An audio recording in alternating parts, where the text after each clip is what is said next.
Sir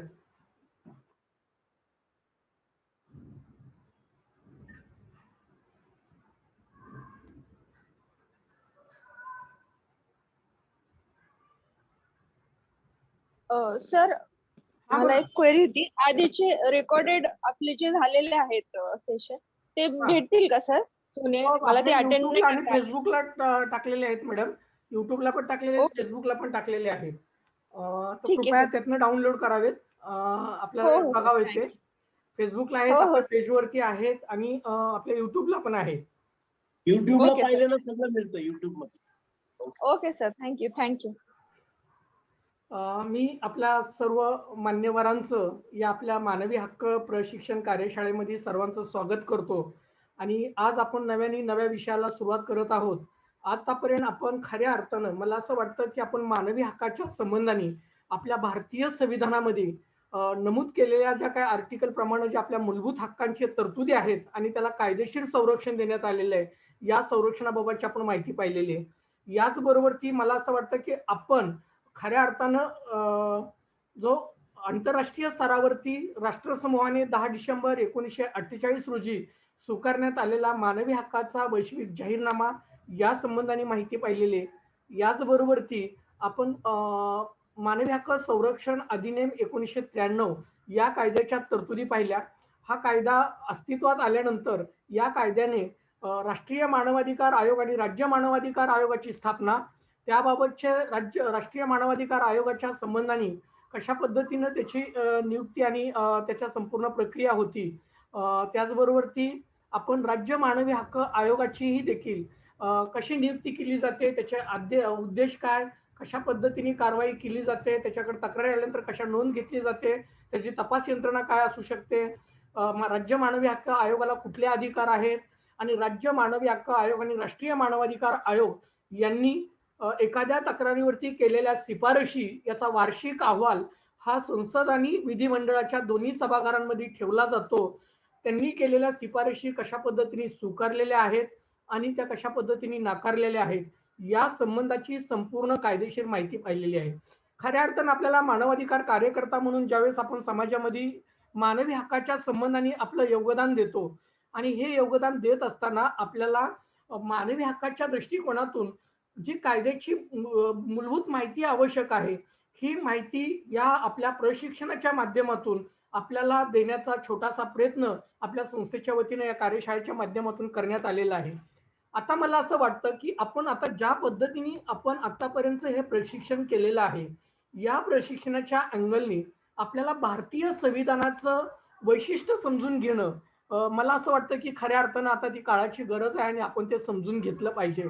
आणि तसं जर आपण ते समजून घेतलं तर मला असं वाटतं की आपण कार्यकर्ता म्हणून कार्य करत असताना आपण समाजामध्ये कसं लढायचं किंवा एखाद्या घटनेच्या विषयी कशी तक्रार दाखल करायची आणि त्याचे आपले अधिकार काय आहेत या संबंधाने मला असं वाटतं की आपल्या संपूर्ण कार्यकर्त्याला याबाबतची माहिती मिळेल आणि आपला कार्यकर्ता खऱ्या अर्थानं कायद्याच्या दृष्टिकोनातून मानवी हक्काच्या संबंधाने साक्षर असा कार्यकर्ता बनेल आणि एकदा तो साक्षर कार्यकर्ता बनला की तो अन्य अत्याचारित पीडितांच्या न्यायासाठी वेळोवेळी आपल्या लेखणीतून आवाज उठवेल, प्रेस मीडियाच्या माध्यमातून आवाज उठवेल, शासन प्रशासन दरबारी पीडितांच्या न्यायासाठी पत्रव्यवहार करून खऱ्या अर्थानं त्या संबंधीच्या होत असणाऱ्या उपाययोजना करण्याची सूचना राज्य शासन आणि केंद्र शासन त्याचबरोबर शासन प्रशासन या दरबारी त्याचे पाठवून त्याचा पाठपुरावा करेल. या दृष्टिकोनातून आपलं हे प्रशिक्षण आतापर्यंत आपण घेतलेलं आहोत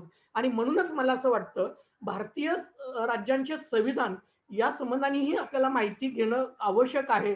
कारण आपल्याला जो संविधानिक स्ट्रक्चर आहे, आपलं जे संविधानिक खऱ्या अर्थानं संविधानाचं जे आपल्या कायद्याचं राज्य ज्याला आपण म्हणतो, हे कायद्याचं राज्य कसं अस्तित्वात आलेलं आहे आणि राज्य केंद्र शासन आणि स्थानिक स्वराज्य संस्था या संबंधीचे प्रशासनाचे अधिकार, आपली न्यायपालिका आणि आपलं कार्यप्रशासन आणि लोकप्रतिनिधी यांच्या कार्याच्या संबंधाने संविधानिक तरतुदीनुसार कशा पद्धतीने प्रत्येकाचे अधिकार आणि शक्ती विभाजन केलेले आहे. कुणालाही सुप्रीम पॉवर अशी आपल्या संविधानाने दिलेली नाही आणि म्हणूनच आपलं भारतीय संविधान हे जगातलं सगळ्यात उत्कृष्ट संविधान असल्याचं जगाच्या अभ्यासकांचं मत आहे आणि या संबंधाने आपल्या लोकशाहीचा डंका जगभर आपल्याला पसरवलेला दिसतो. पण खऱ्या अर्थानं मला असं वाटतं की एवढं असूनही अजूनही आपल्या भारतातल्या लोकशाहीतील, गणराज्यातील, तंत्रातनातील किंवा आपल्या लोकशाहीचा ज्याला राजा म्हणतो, ज्याला मूळ म्हणतो, तो आणखीही जागृत झालेला नाही. मतदान करताना तो आपली जबाबदारी योग्य रीतीने पार पाडताना दिसत नाही. कारण आपलं मतदानाची टक्केवारी जर आपण पाहिली तर 40, 50, 55% पुढचं आपलं मतदान होत नाही. याचाच अर्थ 55%, 60% मतदान जर आपल्या देशातलं झालं संपूर्ण, तर मला असं वाटतं की आपल्यावरती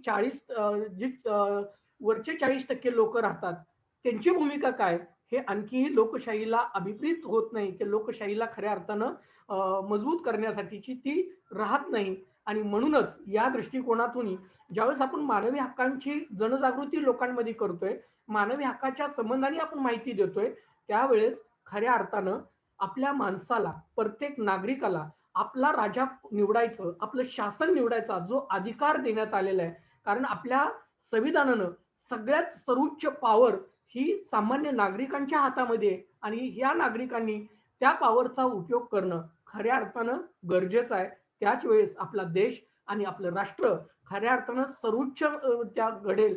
आणि मला असं वाटतं देशातलं जे आपलं स्वप्न आहे की जागतिक महासत्ता बनायचं, ही त्याच वेळेस घडेल जेव्हा लोकशाहीतला मतदार हा खऱ्या अर्थानं जागरूक बनून मतदान करेल त्याच वेळेस. आणि म्हणूनच मला असं वाटतं की या मानवी हक्काच्या प्रशिक्षणाबरोबरती प्रशिक्षण देत असताना आपल्याला भारतीय राज्यांचं संविधान याची उद्देशिका आपल्याला समजून घेतली पाहिजे असं मला या ठिकाणी वाटतं.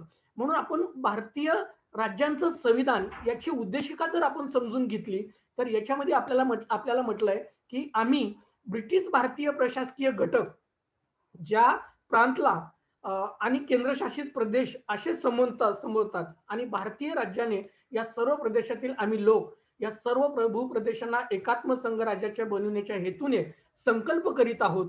हे संकल्प करत असताना किंवा हा संकल्प मांडत असताना आपण प्रांत आणि केंद्रशासित प्रदेश ज्यांना पुढे राज्य असे संबोधण्यात येईल आणि भारतीय संस्थानाने वैज्ञानिक कार्यकारी प्रशासकीय संबंधाच्या हेतूने राजकीय घटक म्हणून भारतीय संघराज्य या नावाखाली एकत्रित बांधण्यात येईल. अशा प्रकारे अस्तित्वात आलेले संघराज्य हे अखंड राहतील, हे आपल्या संविधानाच्या राज्याच्या उद्देशिकेमधलं तत्व आहे.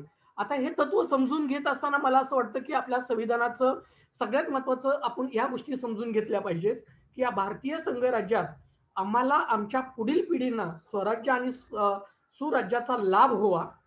याचबरोबर ती प्रत्येक नागरिकांचे जीवन स्वातंत्र्य सुखप्राप्तीसाठी धडपड अबाधित राहावी आणि भाषण स्वातंत्र्य धर्म विचारांचे स्वातंत्र्य कायम राहावे, हेही या उद्देशिकेचं खऱ्या अर्थानं महत्व आहे किंवा खऱ्या अर्थानं त्याच्या पाठीमागचा तो गाभा आहे असंही मला या ठिकाणी वाटतं.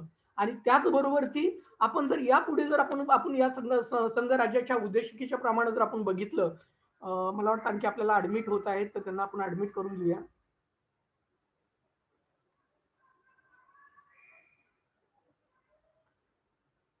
या पद्धतीने जर आपण पुढे पाहिलं तर आणखी आपली एक संघराज्याची उद्देशिका जर आपण पाहिली तर या उद्देशिकेमध्ये असंही आहे की दडपलेल्या वर्गांना इतरांच्या तुलनेत सरळ सवलती देऊन सामाजिक आणि राजकीय आर्थिक विषमता नष्ट करावी, हेही आपल्या राज्य संविधानाच्या उद्देशिकेमध्ये स्पष्टपणे नमूद केलेलं आहे. आणि त्या पद्धतीने आपल्या संविधानामध्ये याच्या तरतुदी केलेल्या आपल्याला दिसून येतात. याचबरोबर ती आपल्या प्रत्येक नागरिकास आवश्यक गरजा पूर्ण करण्याचे व निर्भीडपणे होण्याचे स्वातंत्र्य मिळणे अशी परिस्थिती निर्माण करावी लागेल, हे संविधानाच्या राज्य उद्दिष्टीचं आपलं उद्देशिका आपल्याला सांगते. आणि म्हणून आपल्याला पुढे असंही मध्ये संविधानामध्ये अंतर्भूत केलेलं आहे की अशांतता व बाह्य आक्रमण याविरुद्ध योग्य उपाययोजना कराव्या. याच हेतूने भारतीय संयुक्त राज्याकरिता संविधान निर्माण करीत आहोत, हे त्यावेळेच्या संविधान उद्देशिकेतलं हे प्राथमिक उद्देश ठेवून आपल्या संविधानाची निर्मिती झालेली आहे. आणि म्हणून हे संविधानाच्या निर्मितीचा हा उद्देश आपण समजून घेतला तर मला असं वाटतं की आपल्या संविधानामध्ये या सगळ्या तरतुदी कशा पद्धतीने कायदेशीर स्वरूप आपल्याला पुढे देण्यात आलेलं आहे हे समजून येतं आणि म्हणूनच आपल्याला आपल्या कायदेशीर तरतुदी संविधानामध्ये करत असताना ह्या उद्देशिकेचं तेवढंच महत्व आपल्या समोर अधोरेखित झालेलं पाहिजे. आणि म्हणूनच आपल्या संविधानामध्ये प्रस्तावित अनुच्छेद 1 मध्ये अशी तरतूद करण्यात आलेली होती की पात्र भारतीय संस्थानाने व त्याच्या संघ राज्याचा प्रवेश.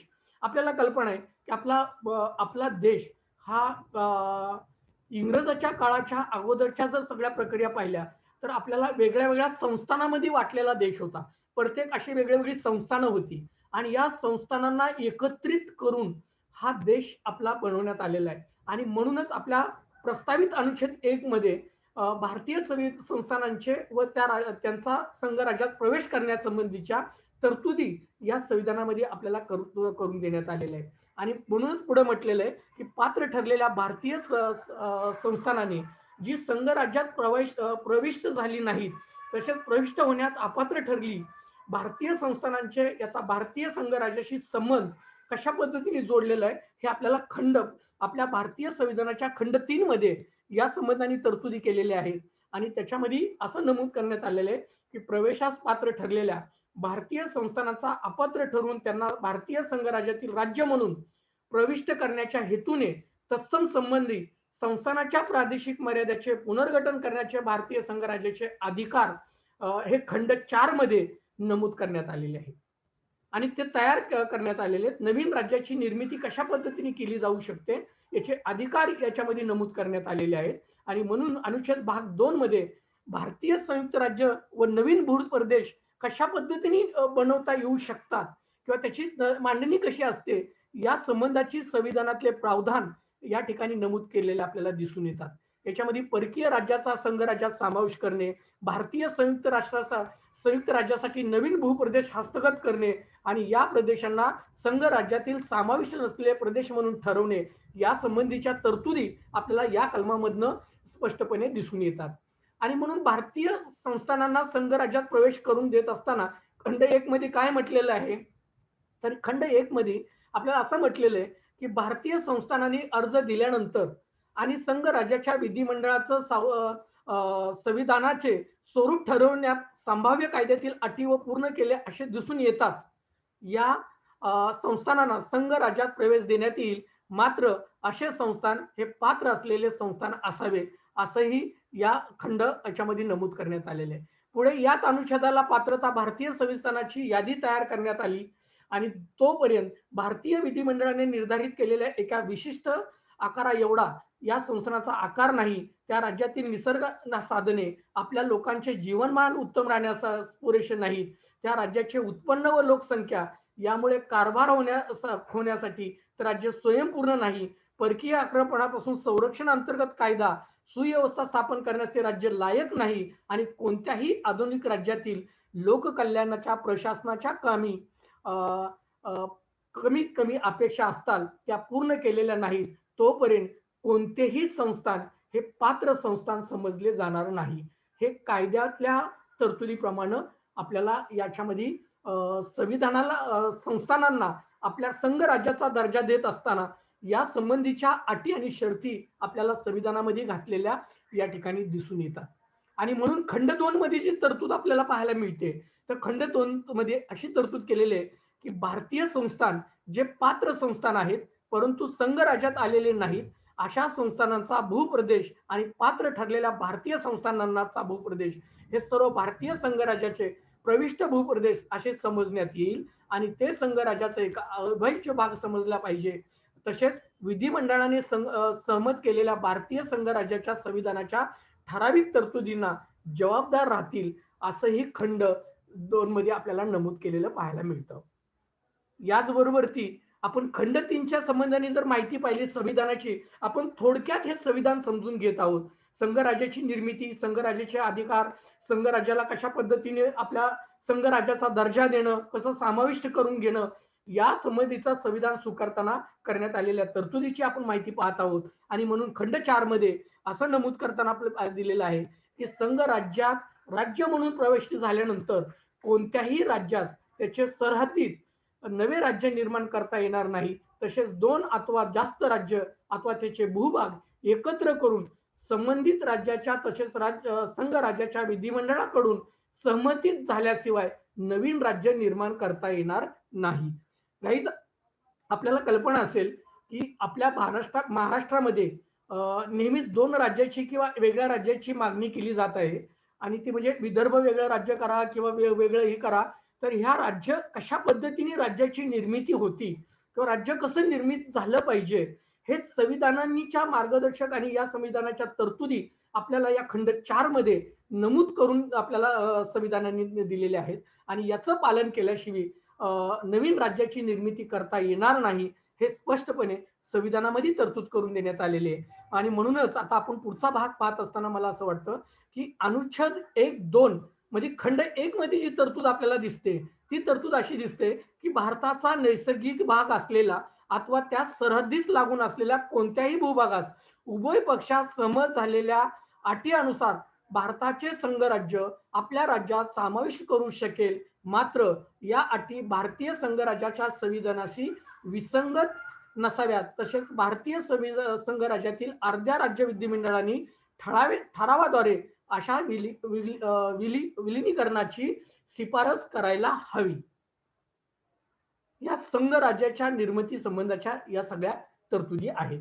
आता पुढे खंड 2 मध्ये असं नमूद करण्यात आलेलं आहे की भारतीय संघराज्याचा कोणताही भूप्रदेश हस्तगत करून त्याला अप्रविष्ट प्रदेश म्हणून ठेवू शकेल जोपर्यंत भारतीय संघराज्य अशा अप्रविष्ट प्रदेशाची भारतीय संविधानात तरतूद करणार नाही तोपर्यंत भारतीय संविधानातील तरतुदी त्या प्रदेशाला लागू राहणार नाही असंही आपल्या संविधानामध्ये नमूद करण्यात आलेलं आहे. आता आपण या ठिकाणी ही संपूर्ण माहिती पाहण्याचं कारण गाईज आपल्याला हे सांगायचं आहे की आपल्या मूलभूत संविधानाचा ढाचा ज्यावेळेस आपल्या समोर उभा राहतो कार्यकर्ता म्हणून आपल्या सगळ्याला या भूभागाचा आपल्या संविधानाचा ढाचा आपल्याला सगळ्याला समजला पाहिजे.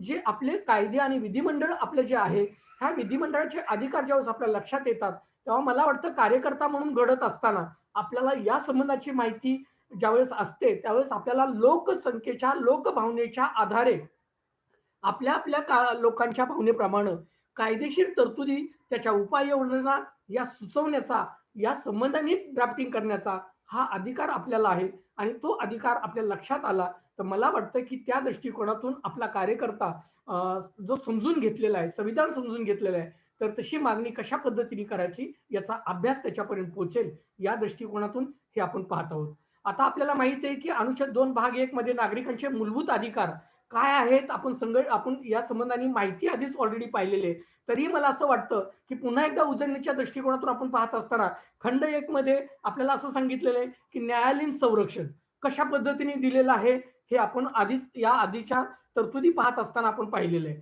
याचबरोबर ती खंड 2 मध्ये आपण काय पाहिलेलं आहे विषम वागणुकीपासून संरक्षण. आपल्या कार्यकर्ते मध्येच बंद होतात परत जॉईन होतात परत कदाचित ट्रेनची गडबड होती म्हणून परत असा सगळा प्रकार होतोय. काय हरकत नाही. तर त्या पद्धतीने आपण मूलभूत अधिकाराच्या होणाऱ्या आक्रमणाविरुद्ध उपाययोजना जे आपण पाहतो आपल्या संविधानामध्ये तरतूद करून ठेवलेले आहेत. यामध्ये खंड 1 मध्ये न्यायालयीन संरक्षण खंड 2 मध्ये आपल्याला विषम वागणुकीपासून संरक्षण आपल्याला देण्यात आलेलं आहे. याचबरोबर ती आपल्याला खंड 3 मध्ये भेदभावाविरुद्ध संरक्षण आपल्याला आपल्या संविधानात दिलेलं आहे. खंड 4 मध्ये आर्थिक शोषणाविरुद्ध संरक्षण आपल्याला या आपल्या संविधानामध्ये देण्यात आलेले आहे. आणि अनुच्छेद 2 भाग 3 मध्ये अल्पसंख्याकाच्या संरक्षणाच्या विषयी तरतुदी आपण या ठिकाणी पाहिलेल्या आहेत. आणि हे पाहत असताना त्याच्यामध्ये आपल्याला खंड 1 मध्ये जातीय कार्यकारिणीपासून संरक्षण मिळालं पाहिजे या संबंधीच्या असणाऱ्या तरतुदी आपण या ठिकाणी पाहिलेल्या आहेत. त्याचबरोबर ती खंड 2 मध्ये आपण काय पाहिलं तर सामाजिक व अधिकाराच्या छळवणुकीपासून संरक्षण या संबंधाची तरतूद आपण पाहिलेली आहे. खंड 3 मध्ये सामाजिक बहिष्कारापासून संरक्षण या संबंधाची संविधानातील तरतूद आपण पाहिलेली आहे. खंड 4 मध्ये आपण असं पाहिलेलं आहे की सार्वजनिक हिताच्या ज्यात अल्पसंख्याकाच्या हिताचा समावेश होतो अशा बाबीवरती खर्च करण्याचा केंद्र व राज्य सरकारचा अधिकार व दायित्व या संबंधीच्या तरतुदी आपण या मागच्या पार्ट मध्ये आपण पाहिलेले आणि त्या आपल्याला त्याचं कायदेशीर संरक्षण कसं आहे या संबंधाने माहिती घेतलेली आहे. याच कुणाला बोलायचं आहे? एसआर मध्ये कंपनी एसआर जरा माईक कुणी बंद ठेवला तर बरं होईल साहेब. चिकन आणायचं. मला वाटतं मीच माईक बंद करतो. आपल्या कार्यकर्त्यांना सांगितलं तरी माईक चालू ठेवून संभाषण करत आहेत. गाईज, आपण पुढे आपल्या संविधानाची तरतूद जर आपण पाहिली तर मला असं वाटतं की अनुच्छेद भाग 4 मध्ये जी अनुसूचित जातीकरिता संरक्षणाच्या जी तरतुदी आपण पाहिलेल्या आहेत, या तरतुदी काय होत्या तर याच्यामध्ये एक भाग होता तो हमी, त्याचबरोबर ती दुसरा भाग होता एक विधिमंडळ व स्थानिक संस्था यात प्रतिनिधित्वाचा अधिकार, आणि त्याचबरोबर ती खंड 2 मध्ये आपण कार्यकारिणीचं प्रतिनिधित्वाचा अधिकार. हेही आपण आपल्या संविधानाची रचना आणि संविधानाच्या तरतुदी संबंधी माहिती घेत असताना आपण पाहिलेलं आहे.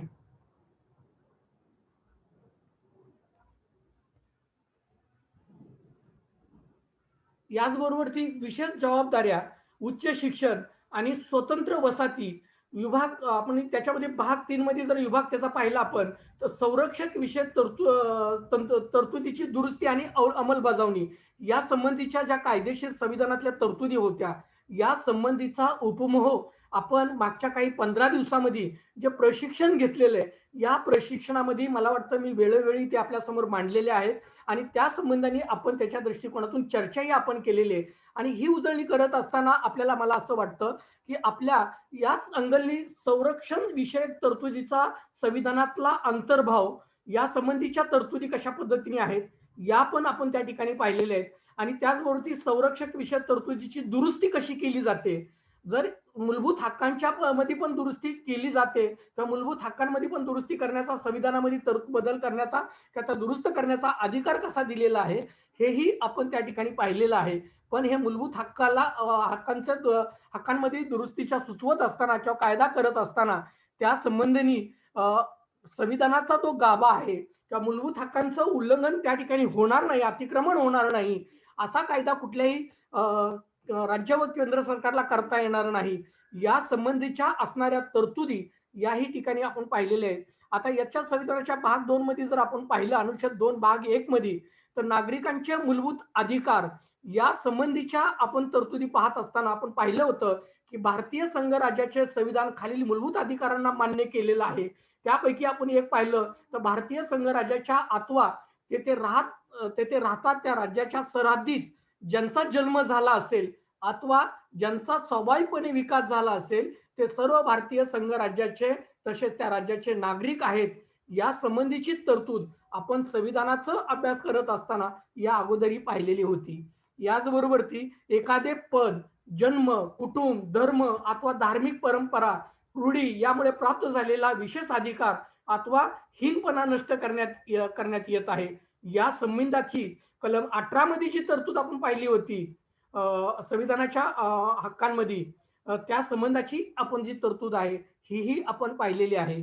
याचबरोबर ती कोणतेही राज्य असा कायदा करणार नाही की अथवा अशी परंपरा लादणार नाही ज्यामुळे नागरिकांच्या अलिप्ततेचा अथवा सवलतीचा संकोच होईल आणि कोणत्याही व्यक्तीचे जीवन, वित्त, स्वातंत्र्य हक्क कायदेशीर प्रक्रियेतून हिरावले जाईल अथवा कोणत्याही व्यक्तीला त्या राज्याच्या हद्दीत कायद्याचे समान संरक्षण नाकारले जाईल असा कुठलाही कायदा त्या ठिकाणी कुठल्याही राज्य आणि केंद्र सरकारला करता येणार नाही. हे स्पष्टपणे आपल्या संविधानिक तरतुदीमध्ये आपण पाहिलेलं आहे.